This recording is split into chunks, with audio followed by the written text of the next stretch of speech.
Assalamualaikum warahmatullahi wabarakatuh. Baik, di sini saya akan menjelaskan tentang penelitian kuantitatif yang berjudul tentang pengaruh media pembelajaran terhadap hasil belajar geometri ruang pada mahasiswa program studi pendidikan matematika.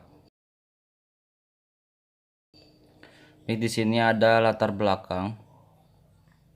Guru berperan sebagai pengelola proses belajar mengajar di kelas, di mana seorang guru bertindak sebagai fasilitator yang berusaha menciptakan proses belajar mengajar yang efektif dan efisien. Belajar merupakan suatu proses yang kompleks yang terjadi pada setiap diri individu. Sepanjang hidupnya, perkembangan ilmu pengetahuan dan teknologi semakin mendorong upaya-upaya pembaharuan dalam pemanfaatan hasil teknologi dalam proses belajar. Karena hal tersebut, maka para guru dituntut agar mampu menggunakan alat-alat yang dapat disediakan oleh pihak sekolah yang sesuai dengan pekerjaan zaman. Selanjutnya ada rumusan masalah. Hal ini selaras dengan komitmen pemerintah untuk menciptakan pendidikan yang lebih bermutu dan berkualitas yang tertuang dalam Undang-Undang Nomor 14 Tahun 2005 tentang Guru dan Dosen. Undang-undang tersebut menyebutkan bahwa guru adalah pendidik profesional dengan tugas utama pendidik. Selanjutnya ada tujuan penelitian. Penelitian ini bertujuan untuk mengetahui pengaruh media pembelajaran terhadap hasil belajar siswa program studi pendidikan matematika. Metode yang dipilih adalah penelitian adalah survei dengan pendekatan kuantitatif dan dipilih secara acak 40 siswa mata kuliah geometri ruang di program studi pendidikan matematika Universitas Flores. Selanjutnya ada manfaat penelitian. Penelitian ini bermanfaat untuk mengetahui pengaruh media pembelajaran terhadap hasil belajar siswa program studi pendidikan matematika. Metode yang dipilih adalah penelitian ini survei dengan pendekatan kuantitatif dan dipilih secara acak 40 untuk mata kuliah geometri ruang. Skala Ribet digunakan dalam instrumen teknik pengumpulan data. Analisis kuantitatif digunakan dengan statistik deskriptif dan melibatkan korelasi, Brevet atau Pearson, uji asumsi klasik, dan pengujian hipotesis. Hasil penelitian menunjukkan bahwa media pembelajaran X dipandang berpengaruh positif terhadap hasil belajar. Hal ini dilihat melalui analisis korelasi R perekrutan untuk X1 terhadap Y sebesar 0,529 dan nilai signifikasi antara X1 untuk Y 2 tanda bintang sehingga terdapat pengaruh positif dengan tingkat signifikasi 1%.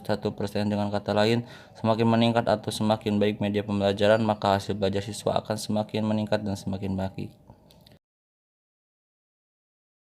Selanjutnya adalah landasan teori. Media pembelajaran secara sederhana adalah alat bantu yang digunakan untuk menunjang pelaksanaan proses belajar mengajar, mulai dari buku, penggunaan perangkat elektronik di kelas. Pengertian adalah sesuatu yang dapat digunakan untuk menyalurkan pesan, sehingga dapat merangsang perhatian, minat, pikiran, dan perasaan. Selanjutnya ada prosedur penelitian. Dari hasil analisis didapat nilai alfa sebesar 0,781, sedangkan nilai R kritis uji dua sisi pada signifikasi 5% dengan N sama dengan 40 didapat sebesar 0,312, maka dapat disimpulkan bahwa butir-butir instrumen penelitian tersebut reliabel. Uji prasyarat analisis dilakukan dengan tujuan untuk memenuhi apakah data yang dikumpulkan memenuhi persyaratan untuk dianalisis dengan teknik yang telah direncanakan. Uji tersebut diantaranya uji normalitas yang digunakan untuk memenuhi apakah sebaran data yang digunakan berdistribusi normal, begitu juga dengan semua variabel yang diteliti berdistribusi normal. Selanjutnya ada metode penelitian. Metode penelitian ini adalah metode survei dan pendekatan kuantitatif menurut Krewes mengatakan bahwa penelitian kualitatif dapat diartikan sebagai metode penelitian yang berdasarkan pada filsafat positivisme. Digunakan untuk meneliti pada populasi atau sampel tertentu. Teknik pengembalian sampel pada umumnya dilakukan secara random. Pengumpulan data menggunakan instrumen penelitian analisis dan bersifat kuantitatif atau statistik dengan tujuan untuk menguji hipotesis yang telah ditetapkan. Selanjutnya ada teknik pengumpulan data. Berdasarkan tabel output SPS pada tabel 1 di bawah, ketahui bahwa nilai signifikasi SCG2 telat sebesar 0,681 lebih besar dari 0,05. Maka sesuai dengan dasar pengambilan keputusan dalam uji normalitas Kolmar-Kinsinovert di atas dapat disebutkan bahwa data tersebut normal. Dengan demikian asumsi atau persyaratan normalitas dalam model agregasi sudah terpenuhi.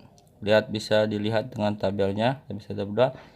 Dari tabel 2, pengambilan keputusan analisis korelasi berikut passion berdasarkan nilai signifikasi dua thread antara media pembelajaran X1 dengan hasil belajarnya adalah sebesar 0,00 lebih kurang dari 0,05, yang berarti terdapat korelasi yang signifikan antara variabel media pembelajaran X1 dengan hasil belajarnya. Berdasarkan nilai R terhitung, diketahui nilai R hitung untuk hubungan nilai dia pembelajaran X1 dengan hasil belajarnya adalah sebesar 0,529 lebih besar dari 0,312, maka disimpulkan bahwa hubungan atau korelasi antara variabel media pembelajaran X1 dengan variabel berhasil belajar berdasarkan tanda bintang SP. Diketahui bahwa nilai Pearson correlation antara masing-masing variabel mempunyai dua tanda bintang, maka berarti terdapat korelasi antara variabel yang dihubungkan dengan taraf signifikan 1%. Karena R hitung atau Pearson correlation dalam analisis ini bersifat positif, maka hubungan antara kedua variabel tersebut bersifat positif, atau dengan kata lain, semakin meningkatnya atau semakin baiknya media pembelajaran, maka akan meningkat pula hasil belajar dan dari mahasiswa itu sendiri.